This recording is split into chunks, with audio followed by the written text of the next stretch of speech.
You love your car, but does it love you back? Introducing the Fasten Rewards Visa Card. With the Fasten card, you get rewarded for all your auto-related spending, including monthly car loan or lease payments. That's 3 times points when you shop with Fasten partners, 2 times points on car payments, gas, tolls, insurance, car washes, and 1 times point on everything else. Stack up rewards and turn them into travel, cash, gift cards, maintenance, or even a down payment on your next car. Founded by a UConn fan. Apply now at fasten.cc/apply and buckle up for rewards. The Fasten Rewards Visa card is powered by High Note and issued by Celtic Bank, pursuant to a license by Visa USA Inc. All cards are subject to credit approval. Terms and conditions apply. Rewards are subject to change. Visit fasten.cc/legal for full program details. We are coming to you right after week three in a game against Delaware that unfortunately resulted in a loss in overtime. But UConn looking to bounce back this week against Ball State. So joining me again, we've got Joe. So, Joe, thanks again for hopping on. Thanks for having me, Jared, as always. Yeah, I know these always aren't the easiest or most fun things to do after a loss, so I appreciate you doing these back-to-back weeks. Let's start with just that for a second. Coming off two tough losses in a row, these games in overtime. Curious how you personally go about kind of staying level-headed and not necessarily getting down and letting these losses really hit you hard, but kind of staying level-headed so you could kind of lead this team in a good direction going forward. Yeah, no doubt. It's definitely, tough taking, a loss anytime, but, two tough ones that we felt like we had a chance to win, but ultimately didn't get the job done. But, at this point, I feel like, it's easy for people to get, on the team or people to get discouraged. But I mean, you look at it, we've had some chances to win and just haven't been able to get it done. I think, I don't know, a total of maybe 2 minutes a game clock, and maybe we're looking at 3-0, or I don't know the exact minutes or whatever. So that's just the way football is, especially in college football. These games are tight. It comes down to maybe one or two drives here and there, a play, maybe earlier in the game or late in the game that just might be the deciding factor. And unfortunately, we've been on the wrong side of that twice in a row. But I still have confidence in this team, and I know the team still has confidence in itself. We're taking it day by day and looking to go 1-0 this week. What's been the messaging from Coach Mora and the rest of this coaching staff as you've kind of been going through this little bit of a rut here the past couple weeks? Um, just being able to put a full game together, I think. You go back 2 weeks to Syracuse. We on offense we started a little slow, and then towards the middle there, ended up getting some big plays there to score. Got a 2-minute drive, and then just couldn't finish in overtime. So didn't really get to put a full game together. And then again versus Delaware, I mean, we were rolling, seemed like offensively pretty well. And then, we had a couple chances to put the game away, third and fourth down on that last 4-minute drive, and then in overtime. So just putting a full game together, whether that's, 4 quarters or that's 4 quarters plus overtime, just being able to put a full game together, offense and defense. I'm curious when it gets to overtime and that field shortens quite a bit, and you're really working basically in red zone possessions. How different of a mindset is it? And is it something that just takes a little bit of just I don't know if adjusting is the right word, but just takes a kind of a little bit of a different mindset than especially with an offense like you guys where you love having a bunch of field where you could kind of throw it all over the place and see what happens. Yeah, I mean, you always have a red zone game going or a red zone game plan going into the game. So it definitely, switches kind of how you play. I wouldn't necessarily, I don't know if necessarily how you play, but maybe how certain play calls and different things, and Hmm. some things change down there. Definitely, in the pass game, windows get a little tighter because the field, like you said, is shortened. Defenders aren't worried about ball going over top of their head because Yeah. there's nowhere to go. So definitely windows definitely get shorter, or tighter.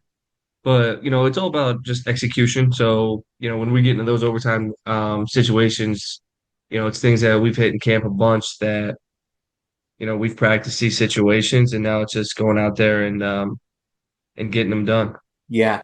Um, Obviously you look back at these two games, they were two very different games. The Delaware game, a lot more of a shootout, really back and forth scoring both sides.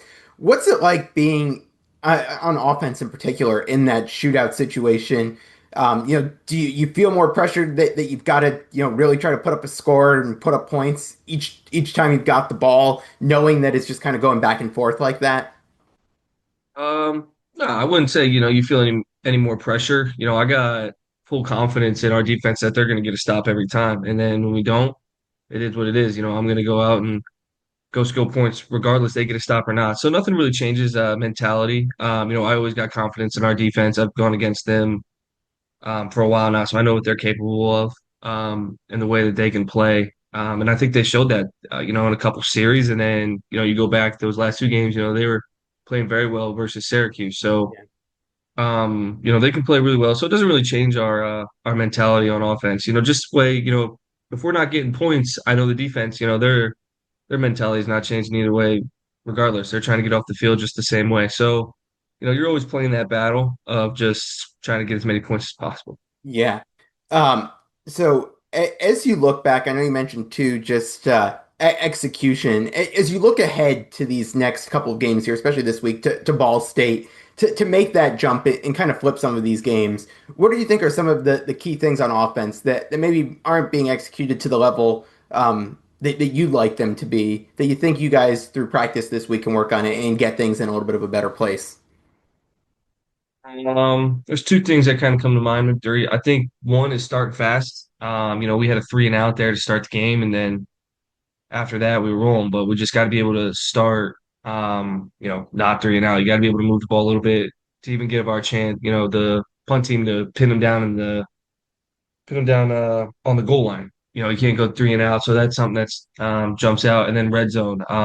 Instead of field goals, we got to start scoring points, getting those touchdowns because you look back, obviously the overtime one, and then earlier in the game we were down there and settled for a field goal.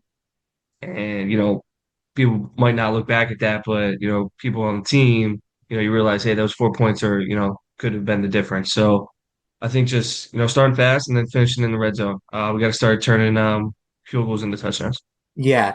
Um, as you look back on some of the film from this week, are those kind of your two areas of focus coming off of what you saw from film, or there are a few other things that stuck out to you looking back at this Delaware film to apply kind of the rest of the way here? Yeah, I definitely think those are the two kind of main things that stuck out. Obviously, like I always say, you're always looking to improve any aspect of your game, or just offense in general. And there's certainly things that we got to clean up, but when I think about it as a whole, if we do those two things, we're going to be a pretty good offense. Yeah. As you get ready for Ball State here, I know again it's early in the week, but any kind of early thoughts as you've started to kind of get into game week here for Ball State? Yeah, I mean it's pretty early, but gotten to watch a little bit of film of them. I know they played each other back in 22, 23. I wasn't here, but so they took a tough loss, I think. So, they Yeah. played tough. They're coached well. They fly around to the football, for sure. I've seen that on film. They rally to the ball. If a short pass is caught, they're getting 11 hats to the ball, which is impressive to see. But again, it's always more focused on the Huskies rather than Ball State. And again, I think if we play our game, we should be good. Yeah, I think it was Carson Steele that last game was on the Chiefs for a little bit. I think afterwards, who just tore UConn apart last time. So at least we won't have to deal with him this time. I know you've had a couple road games. You excited to be back home at the Rent for a game? Yeah, for sure. I was just talking about that with some of my teammates. Just getting able to be at a home game. Not having to travel and being able to play in front of the fans is always something that we look forward to. So that's exciting this week for sure. Yeah. I know obviously not the start of the season that you had hoped for, but what's your message to the fan base who, might be trying to just kind of put things in perspective and see where things stand right now? My message would be just, nobody wants to win more than us. That's for sure. This team's worked relentlessly. So I would say just kind of sticking with us. We're like I said earlier in the podcast. You know, I mean, I can say this, but like we're a minute and a half from being 3-0, and that's just words. But we got to go out and actually do it. No doubt about that. And I think we're going to do that this week. So we're going to go out and we're going to go 1-0 this week. There we go. I think they'll like to hear that. So Joe, I appreciate it as always. Don't want to keep you too long, especially with Chargers up this Monday night. I know, late game though, real late game. Yeah. It's like at 10 o'clock. I don't even know if we'll be able to get to watch it. Kind of bummed. I know these Monday night doubleheaders. I think it's the last year I saw they're doing them, so won't have to Yeah, deal with it especially too when they're much. out west. Like Yeah, I don't even get to see it. So it is yeah, what it is. yeah. Well, good luck to them, and good luck to you and the rest of the team this Saturday against Ball State, and we'll talk next week. Appreciate it.